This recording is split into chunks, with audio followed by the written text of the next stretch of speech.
All right, when you get these cut out, of course, these have not been sanded at all. Just the very edges of the little fingers, they've all just been to where they work. So the 1/8 inch weld pin goes through the little square notch, and that works out real well. And that's your hinge when you're in there. Again, have not sanded these at all. That's just coming right off the CNC, and then the pins just stuck through there. They're just glued. So I haven't done any finish sanding. That's your 1/8 inch welding rod going through them. And there's your grain direction going one direction, and there's your grain direction going the other direction. So that's your two sides. Of course, they're laminated, and they come out together. And then the holes, they're just there just to make it easy so that you can line your stuff up. This is just a box that I was working on, and this is for a portable sander. And I think that's the last. Okay, there's a dovetail box that I'm also finished up, and this sander box is to clean up these dovetails. And I found out that I probably needed a little bit different tool because they're really hard to get in and sand. And the finishing from the CNC, the joints are all tight and they all work, but just the cleanup of these real quick is with a portable sander. All right, this is a hinge that's 3/4 inch thick when I first designed it, and they were 6 inches wide long and about almost 6 inches thick or wide whenever I was making them.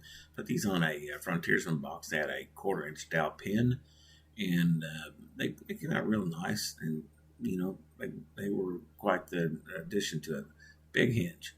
So I took that and I said, okay, that's really good, and I made that 6 months ago. So then a little bit different one, and this is the 1/2 inch hinge, and when it's finished, it's about 1/2 inch thick, and it's small. It's 3 inches by 3 inches, and it's just a real nice looking hinge.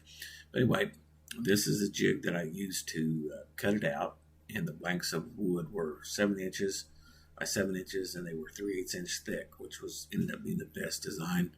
My jig sheet is 10 inches by 10 inches, and this is a 1/4 inch piece of plywood that I pin nailed down to my CNC desktop. And then I cut this out, and there's the tool path for cutting that out. Materials 26, so I go just a hair over it, do it in 2 passes, and do it right on it. And anyway, so that comes out with a nice 7 for a block of oak for that. Okay, so let's move that and let's go over here to the this sheet right here, and we'll go over here to that point. Zoom in. Okay, now these are the 3 inch hinges, and I'm getting 4 of them, or 4 parts per cutout, and these are all basically the same.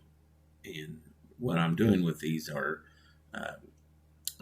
I resized them by percentage, which is like 50% of the original hinge, and I milled a slot in here, just a little old pocket slot, and it's 1/8 inch, designed for a 1/8 inch welding rod.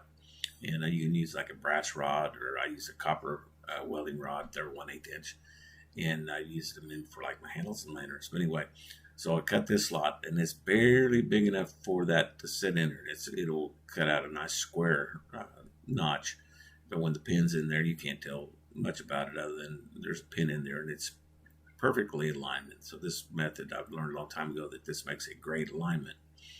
Anyway, so we'll cut one set of these parts out of 3/8 inch material, then use onion skin hold down method, pin nail the corner. So I put a pin nail in each corner, that with a 23 gauge pin nail.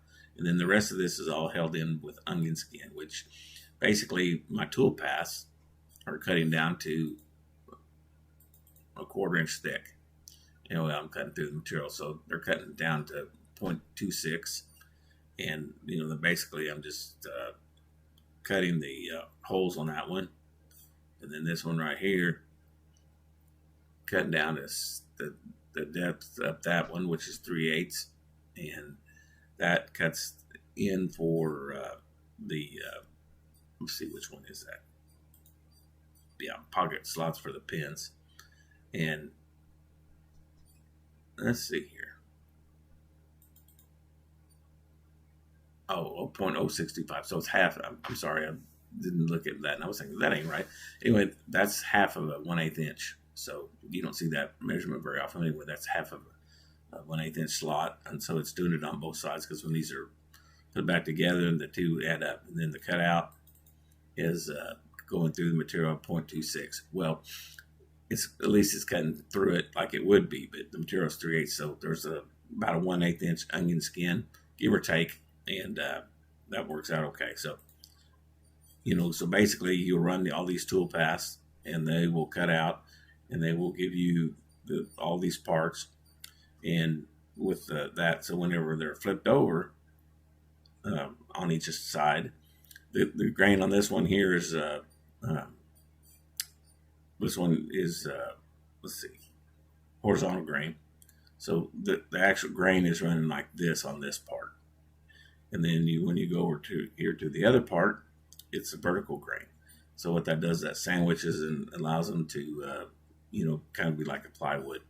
So I cut one set of these, use the hold downs, the onion skin hold down method, pin the corners of the wood blank, then run them through the power sander to remove the onion skin. After cutting on CNC, then glue the two matching sides together.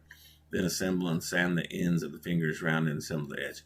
These don't really need much on these edges. You just barely just touch the end of the fingers, and so the very little sanding, you can just about cut them out raw. They won't open unless you just sand these edges round. When I say round, just cut the edges off of them, and then they'll turn just fine. And after you cut one set, you'll learn how to do it. I made 20 of these here the other day, not too long. They take about 16 minutes to cut 4 of these out, and so you can get it running. Then over here on this one, I'll zoom in on that one. This is the mirrored side, and the reason I'm doing the mirrored side is because you have this pin that's going in there, and it has to be put on the other side. So it's basically, when you look at the two together, this pin over here, the fingers over here, and this finger over here, so they were exactly mirrored, so that whenever you have your grain together, they sandwich together, and so you get 2 parts from here and 2 parts from here, and that makes a hinge. So that's how that is. And then this grain direction would be running vertical grain, so it'd be running like this. So when you put the two together, you got half of it vertical grain, the other side is horizontal grain, and that's makes it act like plywood, makes your fingers a lot stronger, and they're not so prone to split or crack or break out. And they came out really nice. They're about 3 inches long by 1/2 inch thick after onion skin method, sand each side. Notes to self: next time, cut half of your sides with the grain direction going.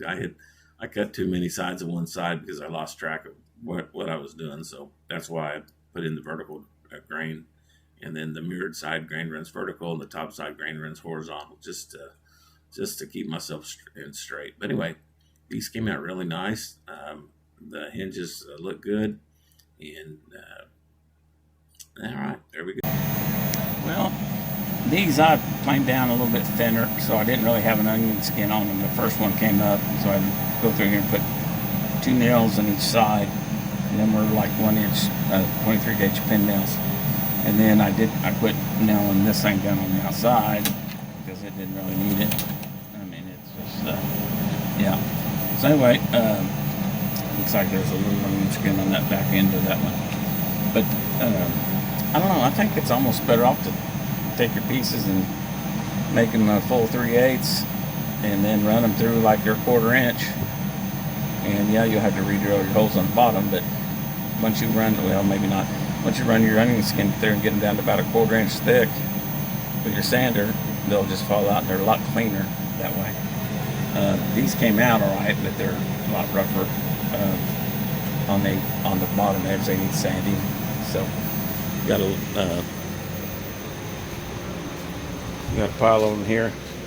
They're not quite as clean as the results of but they'll clean up, I think I'm going to make this as a project for my boys to work on, my Ranger boys, and to get them some completed.